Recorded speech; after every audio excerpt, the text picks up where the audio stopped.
Chers téléspectateurs, bonjour. Merci Nabino surtout abonné à RDC Power.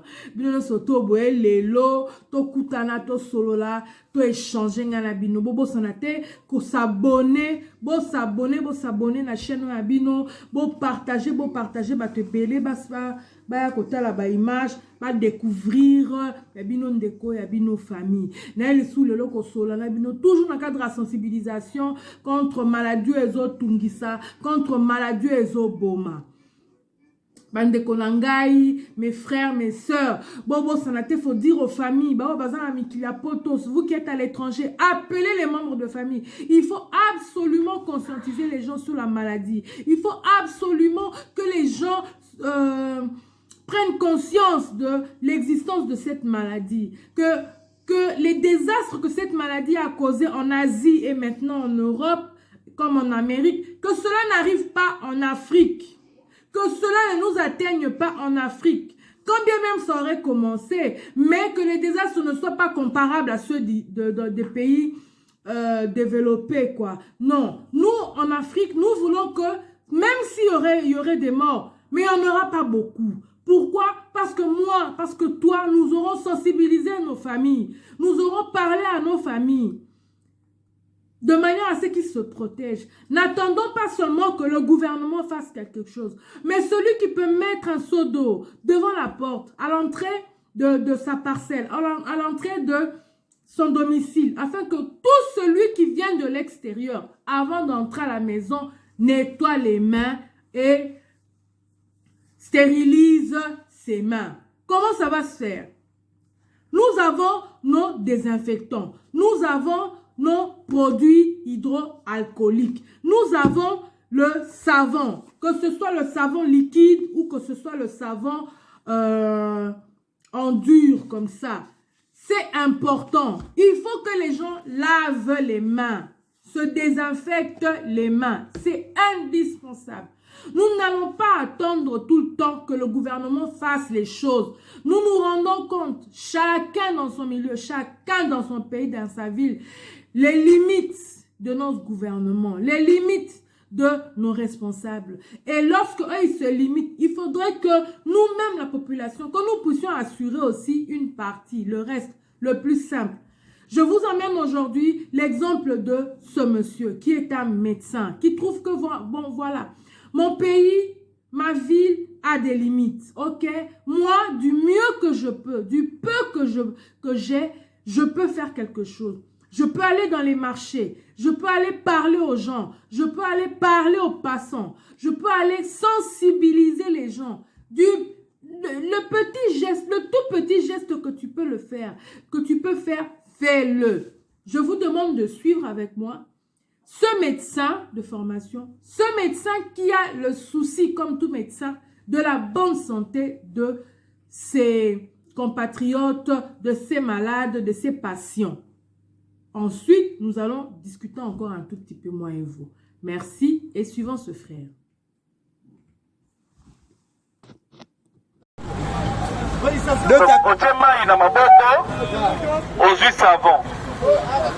Oche savon, osokoli na katikati ya maboko, osokoli na katikati ya misapi, osokoli na sima ya maboko, osokoli misapi no minene, et puis osokoli manzaka na yo. Sokola taki bag, olongoli bag po sokola maboko, mais bag na yo wana pe osenga po sokola ngopo microbe ko batama na kati ya bag.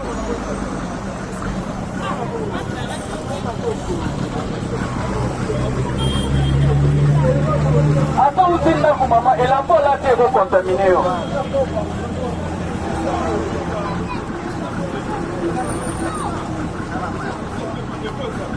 Donc, pour ce qu'on a gâté, c'est une alliance, alliance, on n'est pas glisse.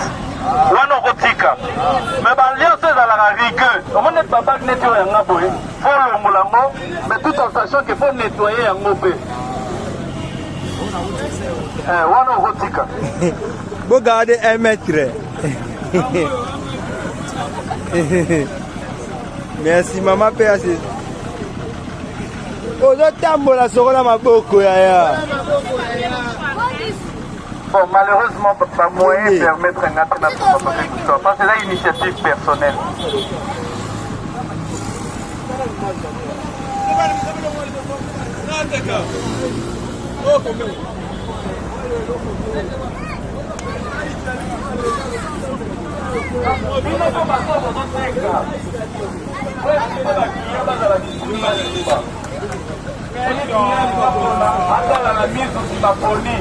Parce que ça n'a maladie. Nyonso ya zo simba wana azo contaminer yango.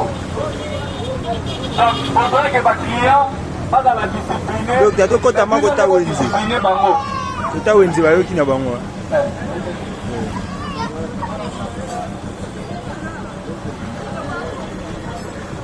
Donc moto simba robinet hein. Azape na motuna ayo tuna.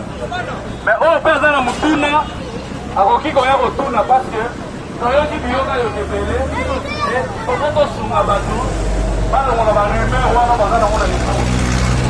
Donc moto nyonso akozala na kotuna akoki kotuna po epermettre ate que so éclaire bato nyonso. Na keno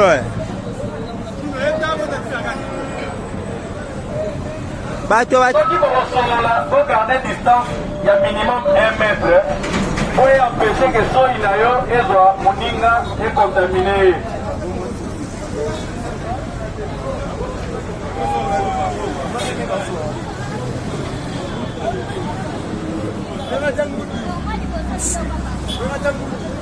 ntango nalobaki kuna moto bakatuna yenga likambo bamaske parce que tozomona bato bazolata bamaske ebele bazoye bate bazolata maske yango mpona nini.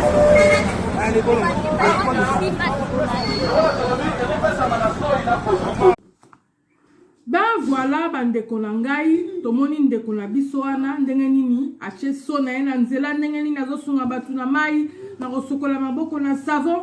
Voilà ce qu'on peut faire.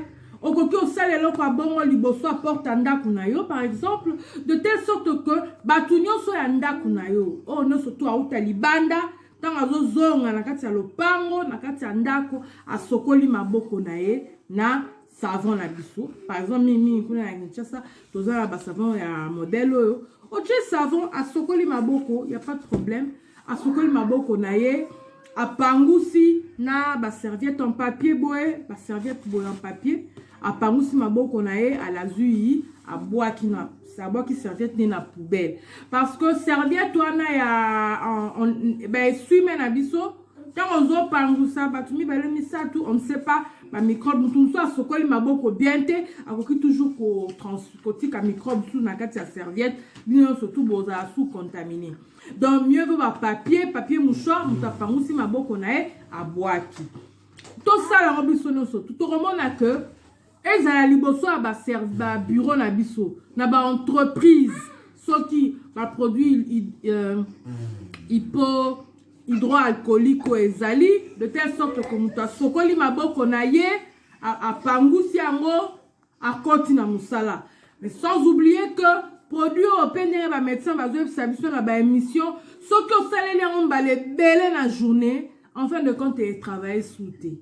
Dans les produits qu'on utilise par exemple ce qu'on utilise banda ozozonga na ndaku au pangusi na produit na yo au désinfectant de telle sorte que le reste du temps na ndaku o sokolaka maboko na mai na savon ozo sokola maboko na mai na savon tango robima ozozonga ozui mini na yo o pangusi na susu maboko pour so pangusi na mbale belé comme je venais de le dire et quoi agir sous thé microbe on dira meseli non et quoi agir sous thé. Donc voilà un peu le qu'on a qui tout ça la bongo na boma na matadi tout ça la bongo partout na katia RDC de Potomi Batela. Prochainement na royal sous to solo la makamba bakisi ya bokoko ndenge bato bazo utiliser abusivement par rapport à coronavirus. Makamba kisi ya bokoko to ya kolobela na prochaine émission na biso.